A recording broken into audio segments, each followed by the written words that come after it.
podcast. Le très honorable Jean Bardin présente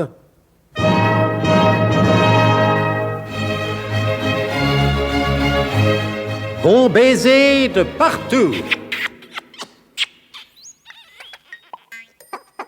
Une émission secrète de...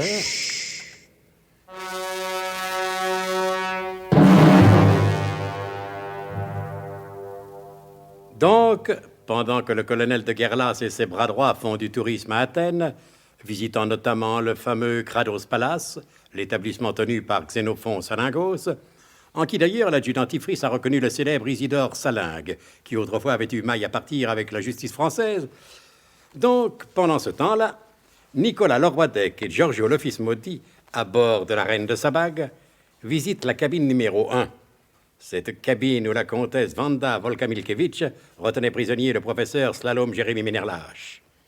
Personne n'a oublié les circonstances dans lesquelles le professeur a réussi à sortir de cette cabine. Si, mon vieux, je crois que tout le monde l'a oublié. Il s'est passé tellement de choses depuis. Bon, si vous voulez. Mais c'est bien pour vous faire plaisir. Le professeur a préparé à ses gardiens un whisky de sa composition. Ils sont tous plongés dans un profond sommeil. Giorgio, passez-moi la chignole électrique, s'il vous plaît. Tenez, la voici. Un bon coup de chignole dans le plafond, et je vais te planquer un microphone qu'au réveil, personne ne s'apercevra de rien. Branchez-là. Ça y est. Eh ben, dites donc.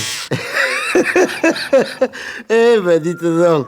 Les paquebots panaméens, c'est pas plus solide que les HLM de la banlieue sud de Paris. J'ai à peine appuyé et le plafond est percé de part en part. La tôle fait même pas un demi-millimètre. J'espère que pour la coque, ils ont choisi quelque chose de plus résistant. Attendez. Je vais faire un deuxième trou à côté. Mais là, je vais tout doucement... Voilà. Essayez. Maintenant, 2 vis et le microphone est en place. Et c'est ça que vous appelez un micro invisible. Ah, mais attendez. Oh, comme il est impatient, celui-là. Passez-moi maintenant le lustre en cristal d'Orbohème, qui est dans ma boîte à outils. Attention, doucement. Merci. Et maintenant, là, on va le voir peut-être, mon micro, Mon cher Leroydec, une fois de plus, vous avez raison. Avec un peu de logique dans la vie, on s'en sort toujours. Et puis le lustre est d'un fort bel effet décoratif. Ouais, Il ne faut pas être trop grand, car le plafond de la cabine est assez bas, mais c'est assez joli tout de même. Ouais. Bon, n'ayant plus rien à faire ici, nous allons aller ailleurs étudier la conjoncture. Et essayer d'apprendre la cause de ces explosions, pour le moins intempestives. De leur côté, se tenant très prudemment près d'une embarcation de sauvetage, Zorbeck Legras et Wilhelm Fermtag ont fait venir le capitaine Papapic et Marmancou. Capitaine, nous vous avons fait venir... Parbleu, je vois bien que vous m'avez fait venir puisque je suis là. J'espère que c'est pour quelque chose d'important parce que normalement, pendant toute la traversée du canal, je ne vois pas quitter ma passerelle. Capitaine, n'oubliez pas que nous sommes des fonctionnaires internationaux, des maîtreurs vérificateurs de nos marins. Pour sûr que je l'oublie pas, j'ai eu assez de mal à vous trouver une cabine. C'est la moindre des choses. Et si vous voulez que le rapport que nous allons rédiger sur la tenue de votre navire ne vous soit pas trop défavorable, vous avez intérêt à adopter une attitude plus suave à notre égard. Excusez-moi, messieurs, je suis un rude marin et j'ai l'habitude de dire les choses comme je les pense. Dans ce cas, que pensez-vous de ces explosions qui ébranlent le navire à intervalles irréguliers? Oh, si c'est que pour ça que vous m'avez dérangé. Il y a tout de même des choses qu'il faut faire. Il y va de la sécurité du bâtiment. Mais non, c'est rien. Si vous étiez plus explicite, capitaine... Je vous dis que c'est rien. Mais encore... Arceau, mais encore... Ferme-tac, taisez-vous. Laissez parler le capitaine. Mais il ne dit rien. Bien sûr, parce que vous parlez tout le temps. Moi, Zorbeck, mais je n'avais encore rien dit. La sécurité de ce navire m'intéresse autant que vous. Capitaine, je vous prie d'excuser l'inspecteur adjoint. Il n'a pas le pied marin. Il le met dans le plat. C'est dégoûtant. Capitaine, je vous écoute et j'attends vos explications. Chaque fois que nous passons ici, ça fait toujours le même sac de nœuds. Ah, les nœuds. Parlons-en. Très intéressant. Nous sommes maîtres vérificateurs de nœuds, n'est-ce pas? Je donne toujours mes instructions à l'équipage pour éviter d'affoler les passagers. Mais vous le connaissez, ils n'en font qu'à leur tête. Et ouais, ça donne ce que vous entendez depuis 1 heure environ. Qu'est-ce que vous disiez? Encore une. Une quoi, mein Herr? Il y a une explosion, pardi. Non, écoutez, j'entends bien, Pour ne pas entendre celle-là, il faudrait vraiment être sourd comme un cédulaire. Qu'est-ce que... Sourd comme un cédulaire. Ferme tard. C'est peut-être pas le moment de vous livrer à vos exercices linguistiques. Je parle la langue française aussi bien et sans doute mieux que vous. Sourd comme un cédulaire. Mais qu'est-ce que ça veut dire encore, ça?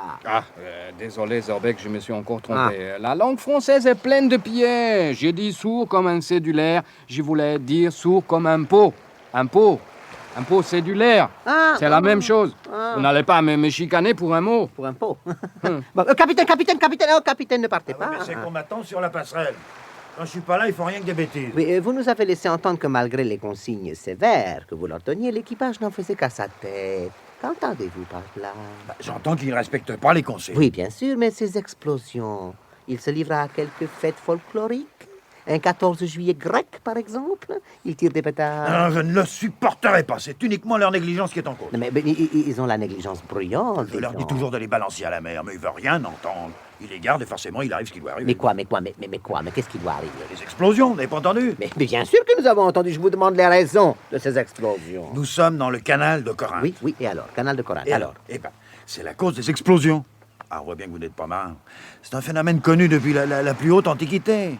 Diodore de Sicile, Apollonius de Rhodes, Pline le Jeune, Pline le Yéyé et Mordicus d'Athènes en parlent très longuement dans des ouvrages que je n'ai jamais ni eu le temps ni la curiosité de lire. Mais attendez, de quel phénomène parlent vos Diodore de Sicile et autres Mordicus d'Athènes?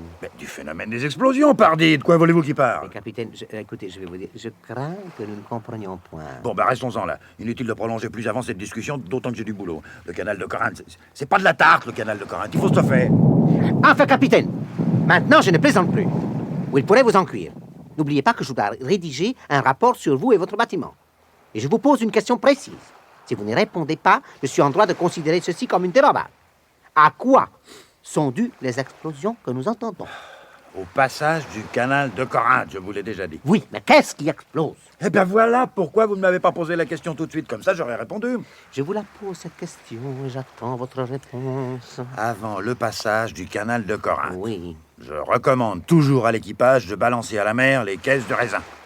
Ouais, l'air de Corinthe a quelque chose de spécifique qui contracte violemment les raisins. Ils explosent, éclatent, se vident d'un seul coup de toute leur eau. Et ils deviennent secs. Tiens, encore une caisse. Duchasse là, probablement. À quoi l'avez-vous reconnu? Il avait l'air fatigué.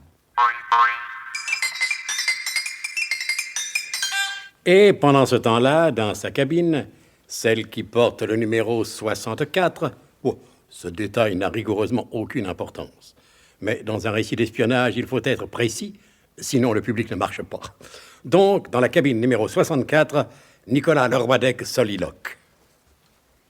Bon, eh bien, c'est pas tout ça. Mais maintenant, il faut passer aux choses sérieuses. Professionnellement, tout va bien. La comtesse Wanda Vodka-Milkevitch, Otto von Pilsen-Schnaps et la jeune femme nue qui n'avait pas de papier sur elle dorment profondément. Le professeur Slalom Jérémy Ménère-Lâche est dans la cabine d'une jeune fille de bonne famille à qui il est en train d'expliquer les secrets de l'atome. Le colonel de Guerlas est prévenu. Le révérend père Podemurge l'a mis au courant des nouveaux développements de la conjoncture. Il serait temps d'avoir ma vie privée. Une petite vie privée bien à moi. Depuis Interlaken, je n'ai pas envoyé de carte postale à Mémène. Ah, Mémène, si je ne t'avais pas... Eh oui, dans le fond, si je ne t'avais pas... Enfin, ne rêvons pas. Voyons voir, qu'est-ce que je vais lui envoyer comme carte postale? Ah, celle-ci n'est pas mal.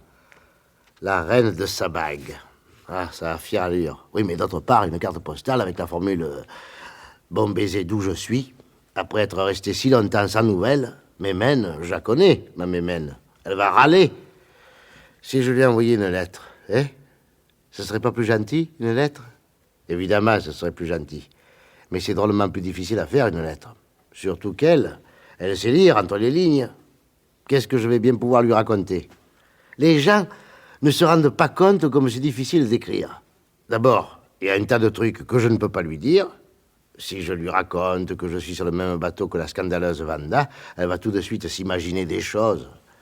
Quoique, de ce côté-là, elle en imaginera beaucoup moins que moi. Ah, comme elle est belle, cette comtesse. Scandaleuse, peut-être, mais rudement belle. Bien sûr, on sait bien qu'on n'est pas le premier et qu'on ne sera pas le dernier. N'empêche que ça doit faire passer un assez joli moment. C'était plus fort que moi. Quand on est passé devant l'île de Corfou, j'ai pensé, pas tant que Vanda. Non, non, décidément, je peux pas écrire ça à mes mains. Pourtant, on aimerait bien se confier de temps en temps à quelqu'un. Ah, les femmes n'aiment pas qu'on leur raconte des trucs comme ça. Exclusives. Voulez-vous que je vous dise, elles sont exclusives. Oui, alors, tant pis pour la bafouille. Allez, zou, une carte postale, mon stylo à billes. Bon baiser d'où je suis. Je ne peux pas t'en dire plus, mais je suis sûr que toi, souligné, ça je le souligne, je suis sûr que toi, tu me comprendras. Les femmes aiment bien vous comprendre. Allez, ça y est. Eh ben, ce coup-ci, on dirait qu'il se passe vraiment quelque chose.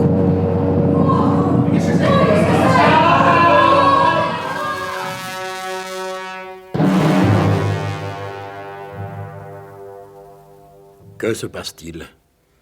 Vous pensez bien qu'à cette heure-ci, nous n'allons pas vous le dire. Vous avez une petite chance d'apprendre du nouveau en ne manquant pas de vous mettre à l'écoute des prochains épisodes de notre grand feuilleton explosif d'espionnage, Bon baiser de partout. C'était Bon baiser de partout. Une émission secrète de... Pierre Dac et Louis Rognoni. Avec Elena Bossis, Roger Carrel, Maurice Chevitte, Claude Dasset, Jean-Patrick, Paul Prébois, Jacques Provin, Alain Roland. Décryptage et mise en code, Jean-Wilfried Garrett.